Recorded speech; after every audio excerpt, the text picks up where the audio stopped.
بسم اللہ الرحمن الرحیم۔ کتاب کھول لیں، تعلیم و تربیت سینئر لیول، حصہ حدیث مبارکہ، زبان سے متعلق سبق ہے۔ آج زبان سے ہے نا؟ اچھا، آج بھی نہیں آئے وہ بچے یہاں؟ اچھا، حاضری ہو رہی ہے؟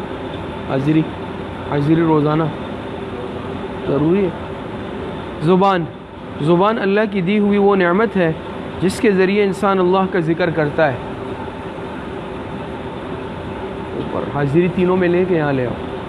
زبان اللہ کی دی ہوئی وہ نعمت ہے جس کے ذریعے انسان اللہ کا ذکر کرتا ہے، قرآن کریم پڑھتا ہے، خیر و بھلائی کی بات دوسروں تک پہنچاتا ہے، بری باتوں سے روکتا ہے۔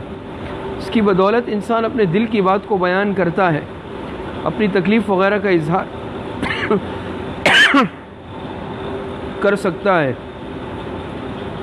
اس سے کاروبار اور دیگر معاملات چلاتا ہے۔ جہاں زبان کے بے شمار فوائد ہیں وہاں اس کے نقصانات بھی بے پناہ ہیں۔ 32 دانتوں کے بیچ چلنے والی گوشت کی یہ 2 دھاری تلوار ہر طرف کاٹ کرتی ہے اور کچل ڈالتی ہے۔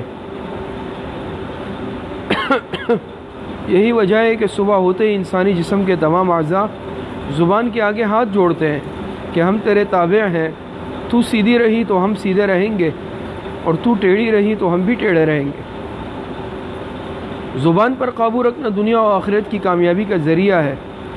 زبان ہمارے پاس اللہ کی امانت ہے، ضروری ہے کہ اسی کی رضا کے مطابق اسے استعمال کرے۔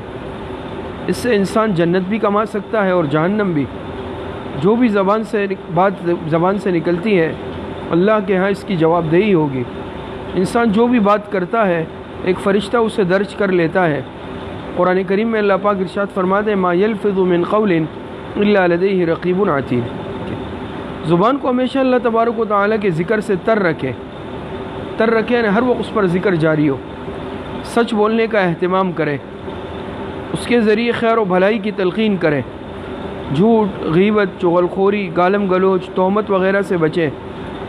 جھوٹا وعدہ نہ کرے، کسی کی نقلیں نہ اتارے، کسی کا مذاق نہ اڑائے، کسی پر طنز نہ کرے، فقرے نہ کسے، کسی کو ذلت کے نام سے نہ پکارے، اپنی بڑائی نہ جتلائیں، بات بات پر قسمیں نہ کھائیں، بیجا خوشامد اور چاپلوسی نہ کریں، پہلے سوچیں پھر بولیں، گفتگو میں بڑوں کے احترام اور بچوں پر شفقت کا لحاظ رکھیں۔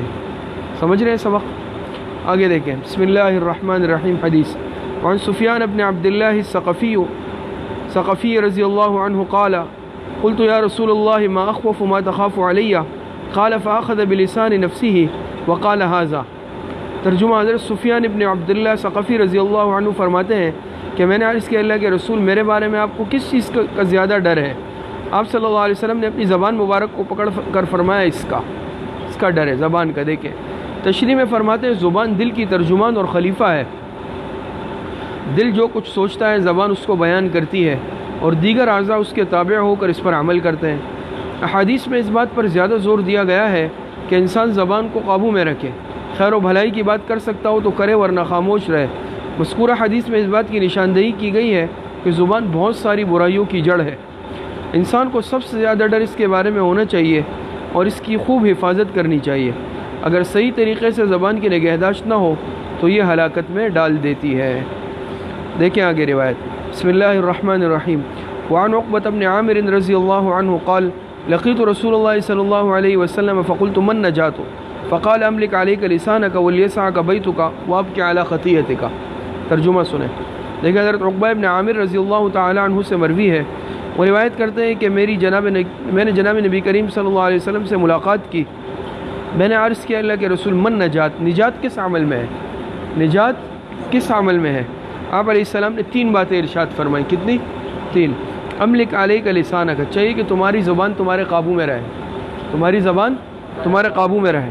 ولیسعک بیتک، اور چاہیے کہ تمہارا گھر تمہارے لیے کشادہ رہے۔ وابکی علی خطیئتک، اور چاہیے کہ تم اپنے گناہوں پر رویا کرو۔ بات سمجھ میں آ رہی ہے؟ 3 باتیں۔ املک علیک لسانک، باب سے مناسبت بھی یہ ہے اس سے، عنوان سے، کہ تمہاری زبان تمہارے قابو میں رہے۔ پہلی نصیحت یہ فرمائی۔ آج ہماری زبان کنٹرول میں نہیں ہے نا، قابو میں نہیں ہے، جو چاہتے ہیں بولتے ہیں، غیبتیں کرتے ہیں، زبان قینچی کی طرح چلتی ہے، تو کتنے گناہ ہم زبان کی وجہ سے کر لیتے ہیں۔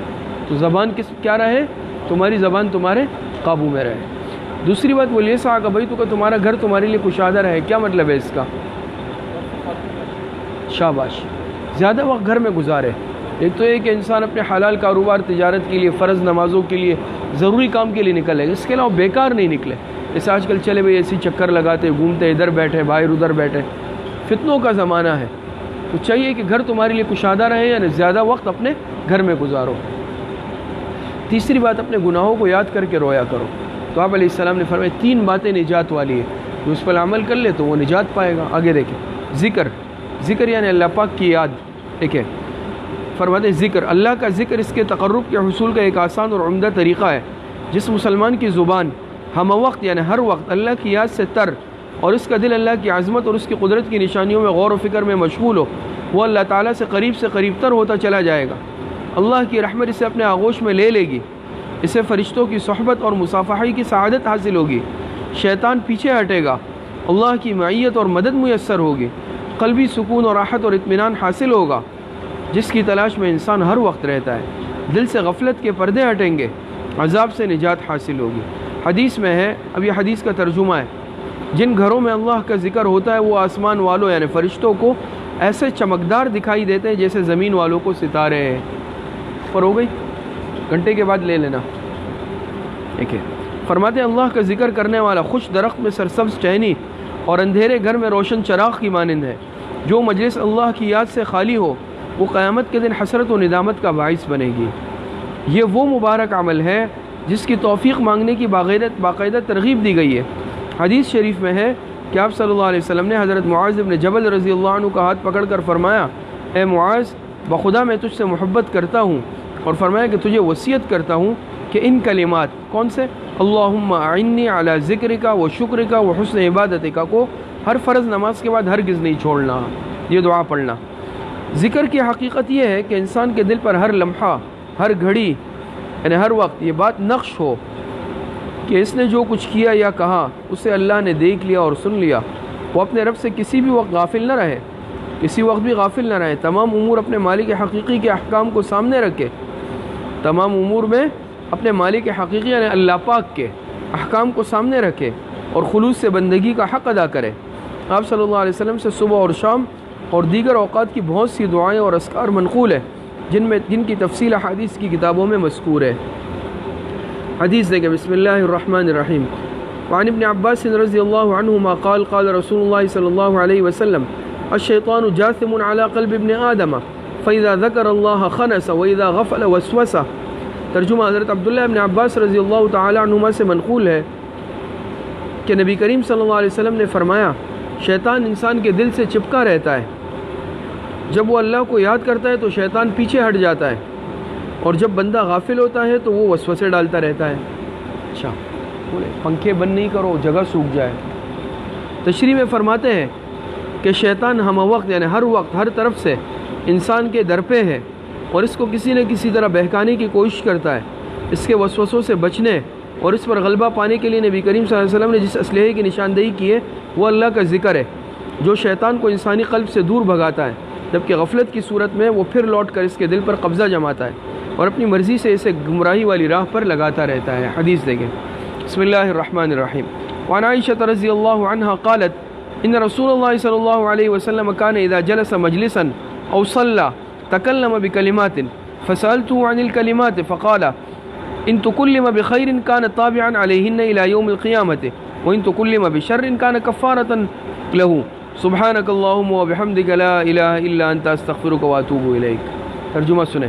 حضرت عائشہ رضی اللہ تعالی عنہ سے مروی ہے، روایت کرتی ہے کہ بے شک جناب نبی کریم صلی اللہ علیہ وسلم جب کسی مجلس میں تشریف فرما ہوتے تھے، کسی مجلس میں بیٹھتے تھے یا کبھی دعا مانگتے تھے تو تکلم بکلمات، چند کلمات کے ذریعے سے چند کلمات پڑھتے تھے۔ فسألت عن الکلمات، میں نے جناب نبی کریم صلی اللہ علیہ وسلم سے ان کلمات کے بارے میں پوچھا، سن رہے؟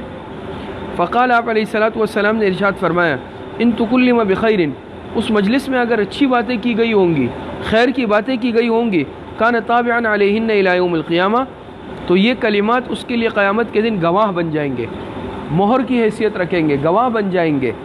وَإِن تُكُلِّمَ بِشَرٍ، اور خدا نخواستہ اس مجلس میں اگر برائی کی باتیں کی گئی ہوں گی، تو کان کفارۃ لہو، ان کلمات کی برکت سے یہ اس کا کفارہ بن جائیں گے. ان کلمات جو ہے اس باتوں کا کیا بن جائیں گے؟ کفارہ. اچھی باتیں کی گئی ہوں گی تو یہ اس پہ گواہ بن جائیں گے، مہر لگ جائے گی. اور خدا نخواستہ اس مجلس میں برائی کی باتیں ہوں گی، ان کلمات کی برکت سے اللہ پاک کیا کر دیں گے؟ اس کو کفارہ بنائیں، وہ معاف کر دیں گے. وہ کون سے کلمات ہیں؟ وہ کلمات ہیں سبحانک اللہم و بحمدک لا الہ الا انت استغفرک و اتوب الیک. تو انسان جب بھی کوئی مجلس ختم کرے، مجلس سے اٹھنے لگے، تو آخر میں یہ کلمات پڑھ لے، سبحانک اللہم و بحمدک لا الہ الا انت استغفرک و اتوب الیک. سمجھ میں آ گیا؟ صدق اللہ العظیم.